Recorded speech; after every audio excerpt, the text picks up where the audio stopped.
감사합니다. 하나님 말씀 보겠습니다. 하나님 말씀은 데살로니가 전서 5장 16절에서 18절까지 보겠습니다. 데살로니가 전서 5장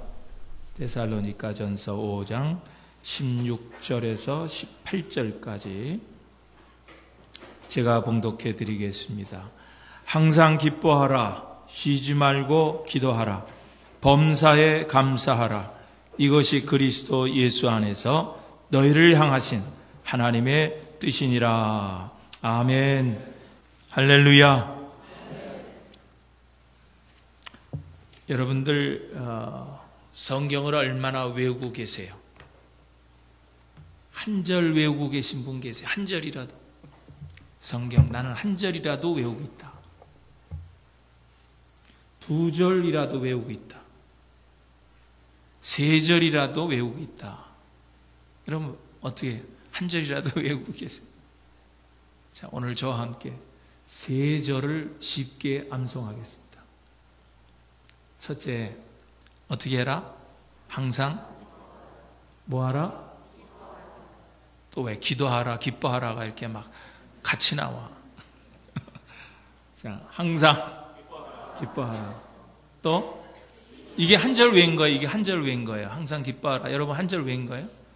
그 다음에 이거 두 절 외우신 거예요. 그 다음에 그거 아니에요. 그거는 3절에 한 절이 더 있어요. 범사에 감사하라. 이것이 그리스도 예수 안에서 너희를 향하신 하나님의 뜻이니라. 이렇게 하시면 이제 세 절은 외우신 거예요. 네. 다시 한번 하겠습니다. 시작. 항상 기뻐하라. 쉬지 말고 기도하라. 범사에 감사하라. 이것은 그리스도 예수 안에서 너희를 향하신 하나님의 뜻이니라.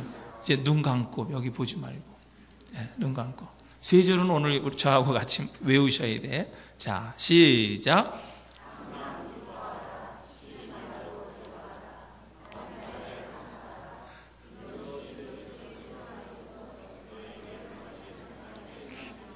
역시 조금 길어지니까 좀 헷갈리시는 것 같아요.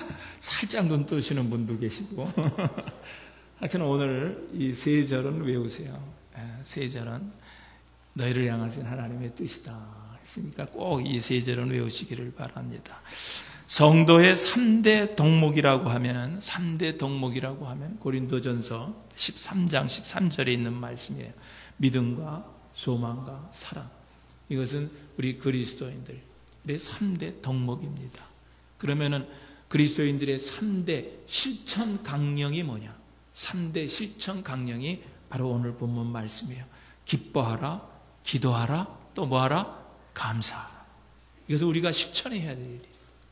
기뻐해야 할, 또 쉬지 말고 기도해야 되고, 그 다음에 감사하는 것. 이것은 우리 그리스도인들의 3대 실천 강령이라고 합니다. 오늘 우리들은 성경을 읽으면은 참 이 말씀 좋다. 참 이렇게 살았으면 좋겠다 하는 그런 생각이 들 때가 많이 있어요. 그런데 그렇게 말씀이 좋은 줄 아는데 그것을 지키려면은 참 우리 믿음이 연약해. 너무 좋은 말씀인 줄 아는데 그 말씀을 지키려니까 우리의 믿음이 너무나 약한 것을 발견하게 됩니다. 그래서 그 말씀을, 좋은 말씀을 온전히 지키기가 힘듭니다. 사실 오늘 우리가 외운 이 본문 말씀도 마찬가지. 얼마나 좋은 말씀이에요. 그런데 오늘 이것을 지킨다는 것이 그렇게 어려울 수가 없어요. 항상 기뻐해라. 사실 예수님도요, 항상 기뻐하라 이렇게 말씀을 하시면서도 사실 예수님 자신도 이스라엘 백성들을 바라보면서 목자 없는 양 같다고 안타까워하면서 슬퍼하셨던 모습을 볼 수가 있고, 또 예루살렘을 보면서 예루살렘 성이 망하게 될 그 미래를 보시면서 슬퍼했다는 그런 기록이 있습니다. 그러니까 항상 기뻐하라 하는데 예수님도 그러지 못하셨던 것 같아요. 또 쉬지 말고 기도하라 그랬는데 사실 예수님도 그 풍랑이 있는 그런 배 제일 밑에서 그냥 풍랑이 이는 줄도 모르시고 깊이 잠이 드셨다 그래요. 깊이 잠이 드실 때도 있었다는 거예요. 아니, 잠 빼놓고라도 예수님도 식사를 하실 때든지 쉴 때든지 계속 기도하셨을까요? 범사에 감사하라 그랬어요. 그런데도 예수님께서는 그 바리새인들, 사두개인들, 예수님의 사역을 방해하고 성경을 왜곡되게 가르치는 것을 보시고 뭐라 그랬어요? 이 독사와 같은 자식들이라고 아주 혼을 내신 것을 볼 수가 있습니다. 왜 그들에 대해서는 왜 예수님도 감사하지 못했을까요? 참 그만큼 이렇게 항상 기뻐한다는 것, 쉬지 않고 기도한다고 하는 것, 모든 일에 감사할 수 있다는 것이 여러분 그렇게 쉬운 일은 아니라고 하는 거예요. 좋은 말씀인데. 그런데 오늘 사도 바울도 우리에게 그런 말씀을 주시는 거잖아요. 항상 기뻐하고 쉬지 말고 기도하고 범사에 감사하라. 이것이 내 뜻이 아니라 누구의 뜻이라는 거예요? 하나님의 뜻이라는 거예요. 하나님의 뜻이라는 거예요. 그럼 왜 사도 바울이 그렇게 말씀했을까라고 하는 거예요? 왜 항상 기뻐하라고 했을까요? 그것은 기쁘게 사는 것이 누구의 뜻이기 때문에, 하나님의 뜻이기 때문에 기쁘게 살려는 거예요. 즐거워하는 삶, 이것이 하나님이 우리를 향하신 바람이에요. 원하시는 거예요. 그런데 여러분, 우리가 살아가는 세상이 그렇습니까? 우리가 살아가는 세상이 늘 기뻐할 수 있는 그런 환경입니까? 늘 근심 걱정이 우리를 누릅니다. 그래서 제대로 한번 웃어보지도 못하고 살아가는 세상이 바로 우리가 살아가는 그런 세상이에요. 그런데 이런 세상을 하나님께서 모르실까요? 모르시고 오늘 우리들에게 기쁘게 살아가라고 그렇게 말씀해 주실까요? 여러분, 왜 이런 말씀을 주시냐고 하면은요, 예수 믿는 사람의 생활은 여러분 울거나 슬프거나 슬픈 빛을 띠고 사는 것이 아니기 때문에 그런 거예요. 어떤 사람들은요, 늘 슬픔에 차 있어요. 늘 울고 다녀요. 그래서 기도할 때도 보면 그냥 늘 울어. 그렇게 울 일이 많은지 그냥 기도만 하면 울어. 슬프고 울고 아주 그냥 얼굴에 그놈한 얼굴을 하고 이러고 다니시는 분들이 있어요. 이게 꼭 무슨 은혜로운 생활인 줄 압니다. 찬양할 때도 그래요. 우리가 이 찬양할 때도요, 가만히 보면 다들 찬양 인도하는 사람도, 찬양하는 사람들도 대부분 가만히 보면은요, 굉장히 막 심각해요. 이 앞면을 이렇게 찡그리고 이러고 한단 말이에요. 물론 감정에 복받쳐서 또 그렇게 할 수도 있지만은 사실 그런 얼굴보다는 찬양을 하면서 웃는 얼굴이 얼마나 보기 좋습니까? 찬송을 하면서 웃는 얼굴. 제가 여기서 찬송을 할 때는 뒤에 프로젝터가 비치기 때문에 프로젝터를 보면서 찬송을 하면서 여러분의 얼굴을 보는 거예요. 그런데 어떤 분들은 참 근심 걱정이 너무 많은지 찬송도 못해, 입도 못 벌려. 그리고 얼굴이 이렇게 굳어있는 그런 모습을 보면서 저분도 좀 이 찬송을 하면서 좀 얼굴이 좀 펴지면 얼마나 좋을까, 좀 웃는 얼굴로 찬송하면 얼마나 좋을까 하는 그런 생각을 늘 가집니다. 그런데 어떤 분들은 참 즐겁게 찬양하는 사람이 있어요. 막 찬송하면서 은혜를 받는 그런 사람이 있는 것을 볼 수가 있습니다. 여러분, 예수 믿는 삶은요, 슬픔이 아니에요. 기쁜 거예요.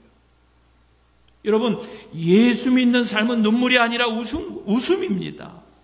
여러분, 예수 믿는 삶은 괴로움이 아니라 천국상이 아래요. 왜 그래요? 주님께서 우리에게 뭘 주셨기 때문에. 뭘 주셨어요? 평안을 주셨기 때문에. 주님께서 이 땅에 오실 때 우리에게 뭘 주시러 오신다고 했어요? 평안을 주시러 오신다고 했어요. 그러니까 주님이 오셔서 우리에게 뭘 주셨어요? 여러분에게 평안을 주셨어요. 그러니까 오늘 우리 믿는 자들은 평안해야 돼요. 기뻐해야 됩니다. 그래서 주님도 그런 말씀을 우리에게 해주셨잖아요. 너희 마음에 근심하지도 말라 그랬어요. 너희 마음에 근심하지도 말아라. 걱정하지도 말라 그랬어요. 그리고 성령의 열매 가운데 희락이 있어요. 성령의 9가지 열매 가운데 희락이 있다고요. 기쁨이 있는 거예요. 그러니까 성령의 열매는 희락이 있는 거예요. 기쁨이 있는 거예요. 그러니까 예수 믿는 사람은 기쁘게 살아야 돼요. 여러분, 하나님 말씀에 순종하여서 주 안에서 기쁘게 사시는 여러분 되시기를 주님의 이름으로 축원드립니다. 예수 믿게 됐으니 이게 얼마나 기쁜 거예요. 예수 믿고 이제 죽어도 우리는 천국 가게 되었으니 이거 얼마나 기쁜 일입니까? 얼마나 기쁜 일이에요. 또 이 전능하신 하나님께서 오늘 우리를 어떻게 하고 계세요? 인도해 주시고 계시고 보호해 주고 계시고 우리를 어떻게 해요? 인도하고 계신 거예요. 우리를 도와주시고 계신 거예요. 다른 사람도 아니고 하나님께서 우리를 도와주고 계시니 얼마나 든든합니까? 그러니 왜 슬퍼하고 있습니까? 왜 울고 있습니까? 기뻐해야죠. 기뻐해야죠. 여러분, 이 태풍의 위력이 굉장히 세더라고요. 태풍. 제가 어떤 미국 할머니를 만났어요. 그분은 저쪽 중남부 지역에 태풍이 많이 부는 지역에서 이쪽으로 오셨대요. 근데 우리는 지진이 무섭잖아요. 이 캘리포니아가. 근데 그 할머니가, 그 미국 백인 할머니가 나보고 그래요. 이 지진보다 태풍이 더 무섭대요. 우리는 태풍을 당해보지는 않아서 뭐 뉴스를 통해서만 봤지 그렇게 무서운지 모르는데 지진이 얼마나 무섭습니까? 근데 그분은 지진보다 태풍이 더 무섭다는 거예요. 그러니까 그런 태풍, 무서운 태풍을 당해봤기 때문에 그렇지. 여러분, 태풍이 가는 방향이 어디로 갑니까?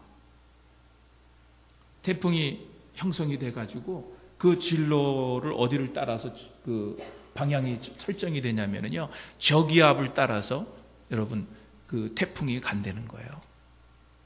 방향이 저기압을 따라서 가는 거예요. 우리가 살면서 그러잖아요. 어떤 사람이 조금 얼굴이 좀 안 좋고 그러면 저 사람이 뭐 같다 그래요? 저기압이라고 그러잖아요. 저기압. 여러분, 이 태풍이요. 그 무서운 태풍이 저기압을 향해서 따라가는 거예요. 방향이. 여러분, 이 사탄의 무서운 사탄의 바람이 누구에게 가겠어요?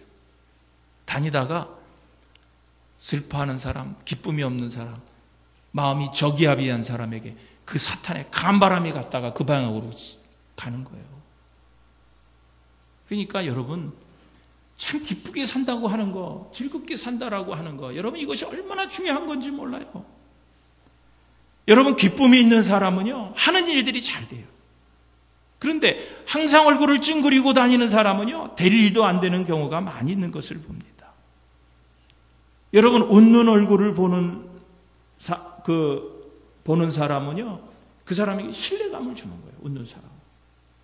신뢰감을 줍니다. 편안한 마음을 줍니다. 그런데 인상 찡그린 사람 보세요. 그런 사람을 보면 어떻게 해요? 짜증이 나는 거예요. 짜증이 나는 거예요. 여러분, 대접받는 것도요, 자기 하기 나름이에요. 어떤 분은 식당에 가면요, 항상 그렇게 웃어요. 그러면은 종업원이요, 반찬 하나라도 더 갖다 준대요. 주고 싶다는 거예요. 네. 그래서 그 사람은요, 막 웃고 참 즐거우니까 가서 서비스를 잘 받아요.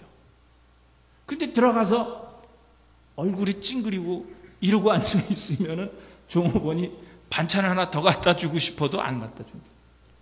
대접을 못 받고 나오는 거예요. 여러분, 실제로 그렇지 않아요? 어디 가서 식당 가서라도 즐겁게 그 웨이트레스 하고 얘기도 하고 뭐 이렇게 하면은 뭐 좀 더 없을까 그래서 서비스를 받는데 꽁 하고 인상 쓰고 앉아 있으면은요, 갖다 줄 것도 안 갖다 주고 서비스도 제대로 받지를 못한다는 거예요. 여러분, 성인병이 누구에게 더 많이 발생하는 줄 아세요? 요즘 성인병들 여러분들 많이 걱정들 하시는데, 여러분, 웃음이 없고 기쁨이 없는 자가 가장 많이 걸린다는 거예요. 여러분, 병을 치료하는데 가장 어려움 주는 사람이 어떤 사람이냐고 하면은 짜증내고 슬퍼하고 걱정하고 좌절하는 사람들. 이런 사람들은요, 치료하기도 어렵다는 거예요. 그래서 잠언서 17장 22절에 뭐라 그랬어요? 마음의 즐거움은 양양이라도 심령의 근심은 뼈를 마르게 한다 그랬어요. 잠언 15장 13절에도 그랬어요. 마음의 즐거움은 얼굴을 빛나게 하여도 마음의 근심은 심령을 상하게 한다 그랬어요. 그러니까 마음의 기쁨이 있는 사람은 얼굴을 화장을 안 해도 여러분 얼굴이 환하게 비춰지는 거예요. 그런데 마음에 근심 있는 사람은요, 아무리 얼굴에 찍어 발라도요, 여러분 빛이 나질 않는 거예요. 빛이 나지 않는 거예요. 늘 얼굴이 어둡고 컴컴한 거예요. 여러분, 이 겉모습뿐만 아니에요. 여러분, 마음의 기쁨이 없으면은요, 소화도 안 되는 거예요. 소화도 안 돼. 그러니까 마음이 불안하면은 어떻게 해요? 꼭 먹은 것도 취하고, 소화불량되고, 위궤양되고, 그렇잖아요. 불편한 마음 가지고 음식 먹으면 그렇잖아요. 그러나 기쁜 마음 가지고 음식을 먹으면 얼마나 소화도 잘 되니까. 여러분 잘 알다시피 화초를 가지고 실험을 했다는 거예요.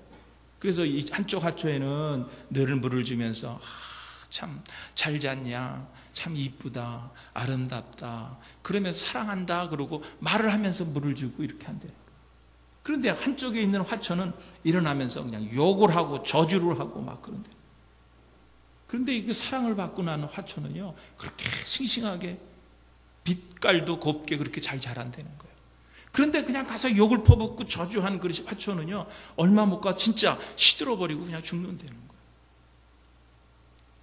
여러분은 아이를 키우는 엄마도요, 아이를 키울 때 참 기분 좋은 마음, 기쁜 마음 가지고, 그리고 그 아이에게 젖을 먹이면 아이가 그렇게 건강하다는 거예요. 그런데 마음의 근심을 가지고, 불안한 마음 가지고, 또 어떤 막 화나는 마음 가지고, 어떤 미움 가지고 애에게 젖을 먹이면은요, 애가 설사를 한다는 거예요. 설사를 하고 어디 탈이 난다는 거예요. 왜 그러냐면 그런 마음을 가지고 있으면은 그 몸에서 독소가 나와가지고 그 독소가 있는 젖을 애가 먹어서 그렇게 탈이 난다는 거예요. 그게 실험된 거예요. 여러분, 그렇다고 하면 여러분 주부들도요, 집에서 밥을 짓고 음식을 준비할 때도 마찬가지예요. 그 밥을 만들면서도 참 밥을 씻을 때서부터 안칠 때부터, 그리고 반찬을 만들고 음식을 만들면서 참 기분 좋게 그걸 만들어 보세요. 웃으면서. 오늘 우리 집 식구들이 이걸 먹고 얼마나 참 건강해질까 하는 것을 생각하면서, 그러면서 만들려는 거예요. 그런데 음식을 만들고 반찬을 만들면서 왜 나는 여자로 태어나서 왜 내만 이런 고생을 해야 하나, 피곤하다, 짜증난다, 신경질 난다 하면서 음식을 만들면은, 여러분, 그렇게 내가 만든 음식은 결국은 뭐 하는 거예요? 가족들을 병들게 하는 거예요. 병들게 하는 거예요. 그러니까 음식을 만들더라도 우리는 어떻게 해야 돼요? 행복한 마음을 가지고 기쁜 마음으로 하라는 거예요. 여러분, 나이가 들수록요, 많이 웃으시라는 거예요. 통계에 의하면요, 아이들은 하루에 평균 200번 이상 웃는데요, 애들은.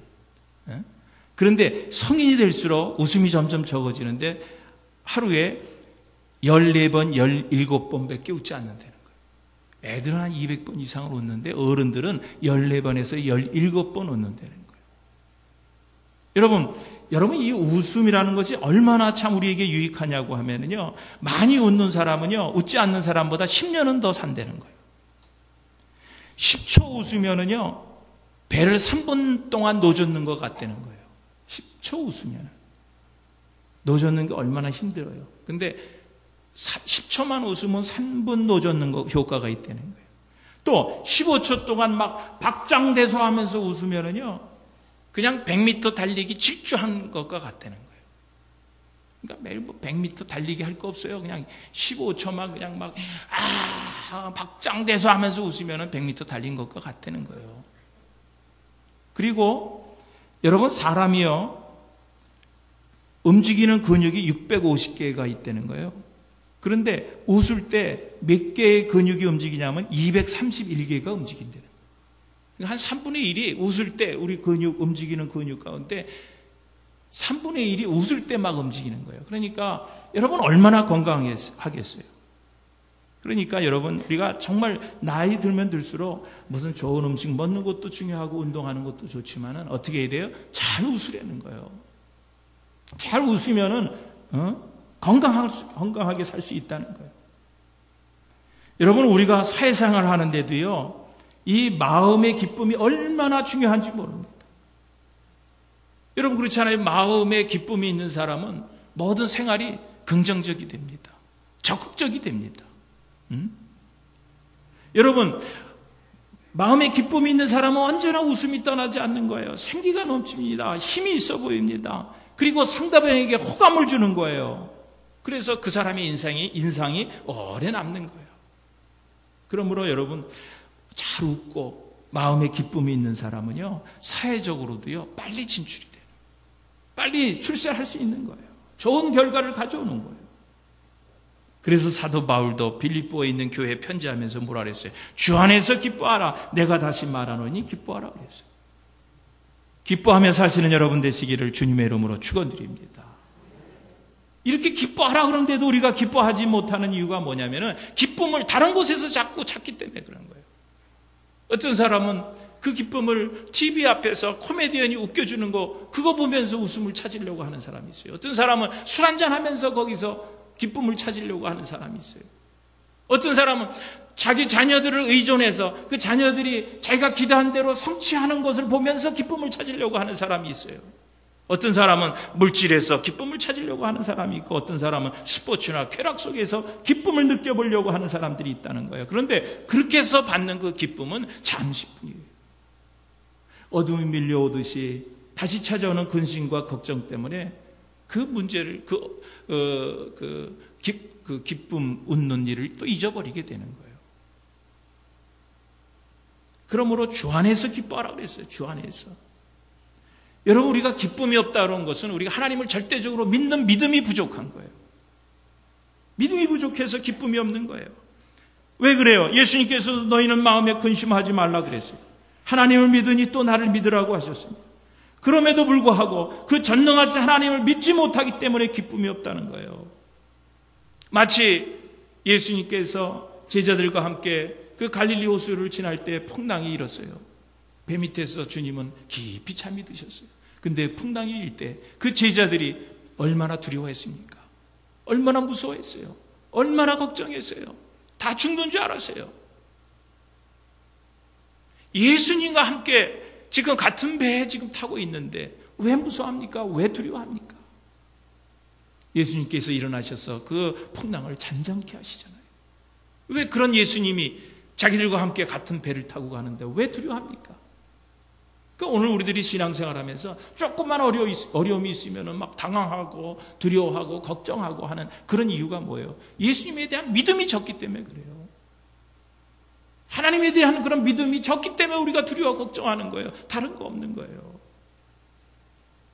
사랑하는 교회 여러분, 주 안에서 기쁨을 얻으시기를 주님의 이름으로 축원드립니다. 예배를 통해서 기쁨을 얻으시기를 바랍니다. 찬송을 통해서 기쁨을 얻으시기를 바랍니다. 주님의 일을 하는 것, 그 가운데서 기쁨을 얻으시기를 주님의 이름으로 축원드립니다. 주님께 헌신하며 주님께 드리는 일을 통해서 기쁨이 여러분의 삶에 있게 되기를 주님의 이름으로 축원드립니다. 또 두 번째로 뭐라 그랬어요? 쉬지 말고 기도하라고 그랬어요.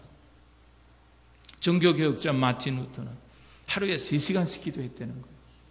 그러니까 제자들이 마틴 루터 그 선생님에게 찾아와서 선생님, 지금 우리가 할 일이 얼마나 많이 있는데 하루에 3시간씩 기도합니까?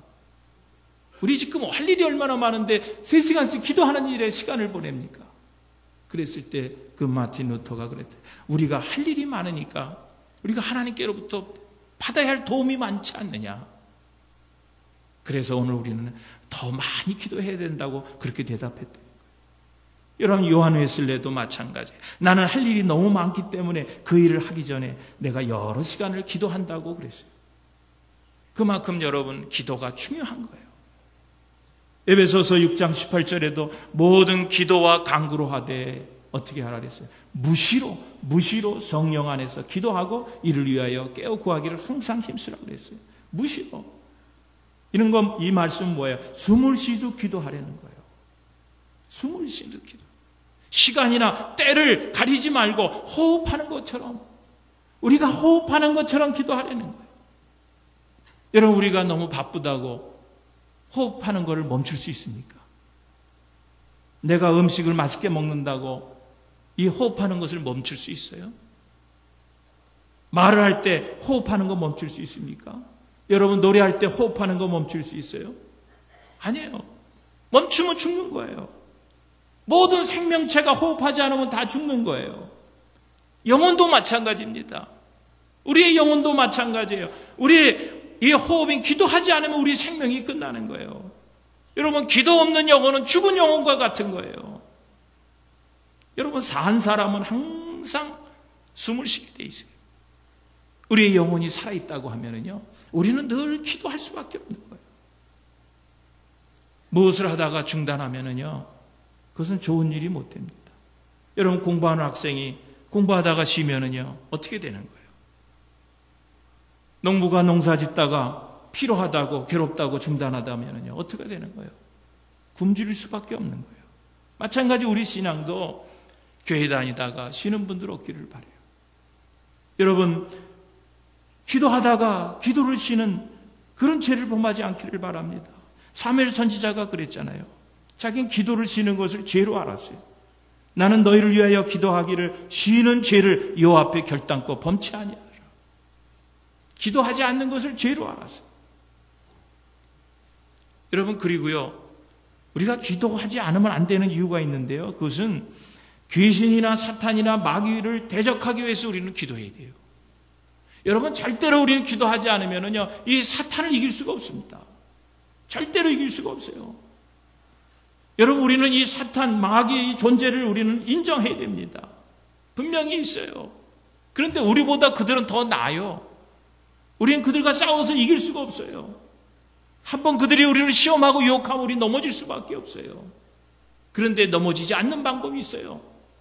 쓰러지지 않는 방법이 있어요. 그것은 기도하라는 거예요. 하나님을 의지하고 기도할 때 넘어지지 않는 거예요. 여러분, 이 마귀란 놈은요, 밤낮이 없어요. 이 마귀도요, 우리가 잠잘 때는 같이 좀 자고, 우리가 일할 때 같이 일하고, 좀 이러면 좋겠는데, 이놈은 우리 잠을 잘 때도 우리 옆에서 우리를 시험한다니까요. 우리를 유혹한다니까요.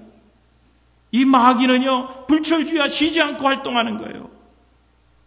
마귀는요, 쉬지 않고 돌아갑니다. 그리고 간악하기가 짝이 없습니다. 우는 사자같이 두루다니며 산길차를 찾는다 그랬어요. 근데 이것을 이기려면 어떻게 해야 돼요? 우리가 기도하는 것밖에 없어요. 기도해야 돼요. 마귀의 전략이 여러 가지가 있지만은요, 특별히 마귀가 잘 쓰는 전략은 오늘 우리들의 약점을 이용하는 것이 그게 마귀가 잘 쓰는 그런 아주 전략입니다. 사람에게는요, 다 장단점이 있어요. 오늘 우리에게도 다 약점이 있어요. 근데 그 약점을 공격하는 거예요. 교묘하게 약점을 하여튼 이용해가지고요, 마귀에게 아주 꼼짝 못하게 만듭니다. 자기 하려는 대로 말대로 다 따라가요. 예를 들면은요, 어떤 애가 자기 아버지가 아주 소중하게 여기는 도자기를 깼어요. 아버지가 밖에 나갔다 돌아오니까 도자기가 깨져 있는 거예요. 그래서 그 아들을 불렀어요. 야, 네가 이 도자기 깼지? 아니요, 저 도자기 안 깼는데요. 여러분, 벌써 사탄이요, 그 아이로 하여금 거짓말하도록 만드는 거예요. 여러분, 거짓말하고 나서 그 아버지 눈을 똑바로 쳐다볼 수 있을까요? 벌써 사탄은요, 거짓말을 통해서 아버지와의 관계를 깨버리는 거예요.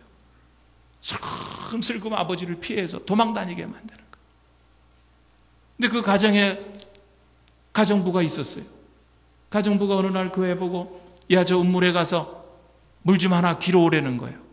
이렇게 이 애가 들으니까 너무 어이가 없잖아요. 그래서 그 가정부에게, 야, 우물에 가서 물 길어 오는 거는 네가 할 일이지, 그걸 내가 왜 길어 오냐? 너 아버지 소중히 여기는 도자기 깼지? 너 아버지가 소중히 여기는 도자기 네가 깼지? 내가 봤어. 그러면은 어떻게, 그 애는 그때부터 이제는 그 가정부에게 꼼짝 못하고 추운 겨울에 우물가 가서 물 길어 오라고 해서 물 뜯다가 오는 거예요.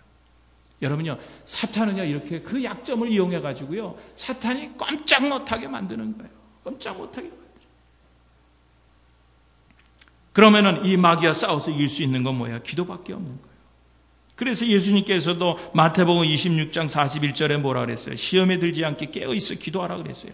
마가복음 11장 24절에 보니까 내가 너에게 말하노니 무엇이든지 기도하고 구하는 것은 받은 줄로 믿으라. 그러면 너에게 그대로 되리라고 그랬어요. 요한복음 16장 23절에도 너희가 무엇이든지 아버지께 구하는 것을 내 이름으로 주시리라고 그랬어요. 기도해야 이길 수 있는 거예요. 기도해야 승리할 수 있는 거예요. 그런데 왜 기도할 수 있는데 왜 기도하지 않느냐는 거예요.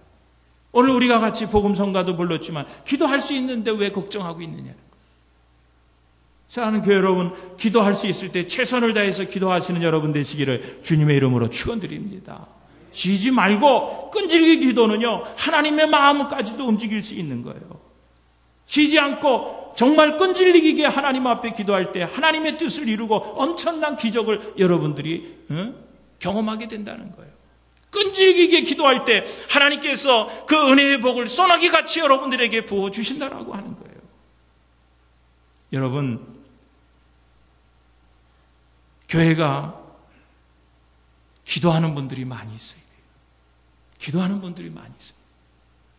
저는 요즘 우리 교회에 참 기도하는 분들이 많이 있어서 참 감사하다. 새벽 기도에 나와서 기도하시는 분들이 많이 늘었어요. 새벽 기도 같은 때는요, 한 20-30명이 나와서 여러분 기도합니다. 얼마나 보기 좋은지 몰라요. 저는 요즘에 이렇게 우리 교인들 대표 기도 시켜보고 어느 모임이든지 해서 기도를 시켜보면은요, 기도가 굉장히 은혜스러워졌어요. 참 은혜스러워졌어요. 제가 그걸 느껴요. 우리 교인들이 기도 요즘 많이 하는구나. 지금 은혜에 대한 갈급함이 있구나 하는 그런 생각을 제가 가져요. 너무 좋아요. 지금 우리 교회가 체질적으로 좀 이렇게 바뀌어져 간다는 것에 얼마나 좋은지. 은혜가 있어요. 대표기도 하시는 분들은 힘이 있어요. 은혜가 있습니다. 여러분, 기도하는 교회는요, 여러분 부흥할 수밖에 없어요. 기도해야 부흥합니다. 모여가지고 그냥 주님 앞에 딱 무릎 꿇고, 여러분 저녁에 중보 기도하는 모임에 와서 보면은요, 기도하는 모습들만 봐도 은혜가 돼요. 저는 그분들 이렇게 모습만 봐도 얼마나 은혜가 되는지 많이 나와서가 아니라 적은 인원이지만 나와서 다 무릎 꿇고 이 앞에서 정말 간절하게 기도하는 모습 보면 마음이 얼마나 든든한지 몰라요. 우리 교회에 아직도 소망이 있다.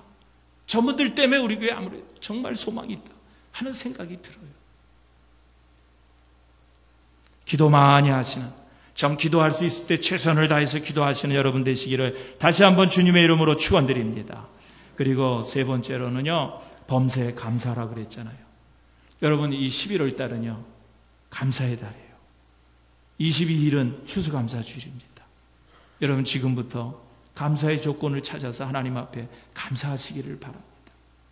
여러분, 은혜를 알고 그 은혜에 감사할 줄 아는 것은 세상에 사람밖에 없어요. 사람밖에 없습니다. 그러나 여러분, 이 사람이라고 해서 누구나 다 그렇게 감사하면서 사는 것이 아니에요. 감사하는 것이 얼마나 좋은지 알고는 있는데 정말 감사하는 것이 어려운 사람들이 많이 있어요. 여러분, 감사하는 것을 알면서도 왜 감사하지 못하는 줄 아세요? 감사하지 못하는 이유가 뭔지 아세요? 다른 건 없어요. 당연하게 내가 받는 거다 생각하기 때문에 감사하지 못하는 거예요. 그 은혜를 내가 당연하게 생각하기 때문에 여러분 감사하지 못하는 거예요. 제가 존경하는 어떤 목사님이 글을 썼는데 그 글을 쓴 걸 읽어봤어요. 거기 보니까 그 목사님이 고등학교 때 그 자기 어머님하고 아주 심하게 다투었다는 거예요. 어떤 문제로 심하게 다투었다는 거예요. 그러니까 뭐 정말 서로 간에 너무 심하게 다투다 보니까 아들과 엄마 사이지만은 저 심한 말이 오고 갔어요. 그러니까 어머니가 가슴을 치면서 그 아들 하나밖에 없는데 내가 너 하나를 바라보고 살면서 온갖 고생을 마다하지 않았는데 내가 나에게 이럴 수 있느냐고. 너 하나 바라보고 내가 어떤 고생도 다 마다하지 않았는데 내가 나에게 이럴 수 있느냐고 그렇게 말씀을 하시더라는 거예요. 그때 목사님이 또 화가 나가지고 어머니에게 그랬다는 거예요. 부모가 자식을 사랑하고 자식을 위해서 희생하는 것은 당연한 일 아닙니까? 이 세상에 그렇지 않은 부모가 어디 있습니까? 사람뿐만 아니라 짐승들도 어미는 새끼를 위해서 희생을 합니다. 그런데 어머니께서 자식이 나를 위해서 수고하신 것이 뭐 그렇게 대단한 일이라고 자랑을 하십니까? 하고 그렇게 말대꾸를 했다는 거예요. 어머님 돌아가시고 지금도 어머니 날이라든지 어머니 은혜를 생각하면 그렇게 어머님의 은혜를 당연하게 생각하고 감사하지 못했던 그런 심한 말을 어머니에게 퍼부었던 자신의 가호를 날마다 뉘우치게 된다는 거예요. 요즘은 학교 선생님들이 존경을 받는 그런 세상이 안 됐죠. 아이들이한테. 옛날엔 그래도 존경을 받았는데 요즘은 이제 땅에 떨어졌어요. 정말 자기 스승에 대해서, 자기를 가르치는 스승에 대해서 이런 은혜를 감사하는 학생이 몇이나 되겠어요? 몇이나 되겠어요? 여러분, 왜 그렇게 됐습니까? 나는 수업료 내고 나는 당신에게서 배우는 거고, 당신은 우리 수업료 낸 거 가지고 월급 받으면서 우리 가르치는 거니까 감사할 게 없어요. 뭐가 은혜냐라고 하는 거예요. 당연히 당신은 우리에게 가르쳐야 되고, 당연히 우리는 돈을 냈기 때문에 당신 강의를 들을 수 있다는 거예요. 당연하게 생각하는 거예요. 여러분, 이렇게 당연하게 생각하는 그런 학생에게 무슨 스승에 대한 감사가 있겠어요? 여러분, 감사처럼 우리의 삶과 세상을 아름답게 하는 것은요, 이 세상에 그리 많지가 않습니다. 부모의 은혜를 당연히 여기며 사는 사람과 부모의 은혜를 진심으로 그것이 은혜인 줄 알고 감사하면서 사는 사람 중, 여러분, 어떤 사람의 삶이 아름다운 삶이 될까요? 어떤 사람의 삶이 아름답고 훌륭한 삶이 될 수 있을 것 같아요. 저는 밀레의 만종이라고 하는 그 그림을 보면은요, 그 내용이 어떻든 저는 그 그림을 보면은요, 참 거룩해 보여요. 그 모습이. 두 부부가 일하다가 종소리를 듣고 감자 바구니에 감자 몇 개 얹어 놓고서 그렇게 기도하며 감사하는 모습을 보면은요, 참 그 그림이 얼마나 거룩하게 보이는지 몰라요. 얼마나 그 그림이 아름답게 보이는지 모릅니다. 시편 50편 23절에 보면은요, 감사로 제사를 드리는 자가 나를 영화롭게 하나니 그 행위를 옳게 하는 자에게 내가 하나님의 구원을 보이리라 그랬어요. 하나님께 감사할 줄 아는 사람이 되면은 하나님이 영광을 받으시는 것은 물론이고, 하나님께서 하나님의 구원을 눈에 보이도록 나타내 보여주시겠다고 하는 그런 약속인 것입니다. 감사하는 자에게. 여러분, 저는 오늘 이 말씀을 준비하면서 그런 생각을 해봤어요. 이 사도 바울이 지금 항상 너희가 기뻐해라, 쉬지 말고 기도해라, 범사에 감사하라고 하는 이 말씀이 어떤 가운데서 주신 말씀인가라고 하는 거예요. 편안한 가운데서, 잘 먹고 잘 사는 가운데서 이 말씀을 주셨을까요? 아니에요. 이 사도 바울은요, 수도 없이 매를 맞고 돌에 맞아서 아예 성 밖으로, 루스드라 성이라고 하는 성 밖으로 아예 돌에 맞아서 죽은 줄 알고 갖다 성 밖에다 버려, 그런 경험도 있었던 사람이에요. 감옥에 얼마나 가고, 매 맞고 감옥에 가고, 예수 믿는다고 동네에서 쫓겨나고, 이런 핍박과 이런 고난이 있는 가운데서 주신 말씀이 바로 이런 말씀이에요. 기뻐해라, 찬양해라, 감사해라, 기도해라. 그러니까 오늘 이런 말씀을 주실 때는 그런 고난 가운데서 사도 바울도 기뻐하고 기도하고 감사하는 생활을 늘 했다는 것을 오늘 우리들에게 간접적으로 증언해 주고 있는 거예요. 평안한 가운데 기뻐한 게 아니에요. 그런 가운데서, 풍족한 가운데서 감사한 게 아니에요. 없는 가운데서도 기뻐하고 없는 가운데서도 감사할 수 있었다는 거예요. 이런 것을 볼 때 여러분, 하나님께 은혜 받은 사람들은요, 언제 어디서 어떤 상황 속에서나 기뻐하고 찬양하며 감사하는 사실을 오늘 우리가 알 수 있다고 하는 거예요. 여러분, 한번 생각해 보세요. 하나님께서 하루만 태양을 한번 어둡게 해보세요. 태양을 여러분들에게 하루만 안 뜨게 해보세요. 세상이 어떻게 변하겠어요? 여러분, 공기 중에 하루만 하나님께서 여러분 산소를 공급하지 않아 보세요. 오늘 우리들의 생명이 다 어떻게 되겠어요? 이런 거 보면은요, 정말 하나님의 피조물인 우리 인간들은요, 단 하루 한 시간도 우리 창조주 하나님의 도우심이 없이는 살아갈 수 없는 존재라고 하는 거예요. 그러므로 이제부터라도 좀 쉬지 말고 기도하고 또 범사에 감사하시며 사시는 오늘 여러분들 되시기를 주님의 이름으로 축원드립니다. 여러분, 혹시 지금 여러분들 가운데 지금 살아가는 삶이 짜증나고 불만족스러운 분들이 있습니까? 정말 하루하루 살아가는 것이 괴롭고 고통스러운 분 있습니까? 여러분들 그런 분들이 있다고 하면 한번 마음을 바꿔서 생각해 보시기를 바랍니다. 하나님께서 주신 그런 은혜를 한번 헤아려 보시기를 바랍니다. 내게 지금 없는 것 때문에 불평하지 말고 오늘 내게 지금 있는 것으로 감사할 수 있는 여러분 되시기를 주님의 이름으로 축원드립니다. 주님께서 우리에게 지금까지 베풀어 주신 은혜를 깨닫게 되면요, 정말 범사에 감사하지 않을 거리 없어요. 사랑하는 교회 여러분, 범사에 감사하는 자가 되도록 힘쓰시기를 주님의 이름으로 축원드립니다. 그렇게 감사하면은요, 오늘 하나님께서 우리에게 항상 기뻐할 수 있는 삶을 주시는 거예요. 그리고 그런 삶을 위해서 쉬지 말고 항상 참 호흡하는 것처럼 기도하시는 오늘 우리 시온교회 성도 여러분들 다 되시기를 주님의 이름으로 축원드립니다.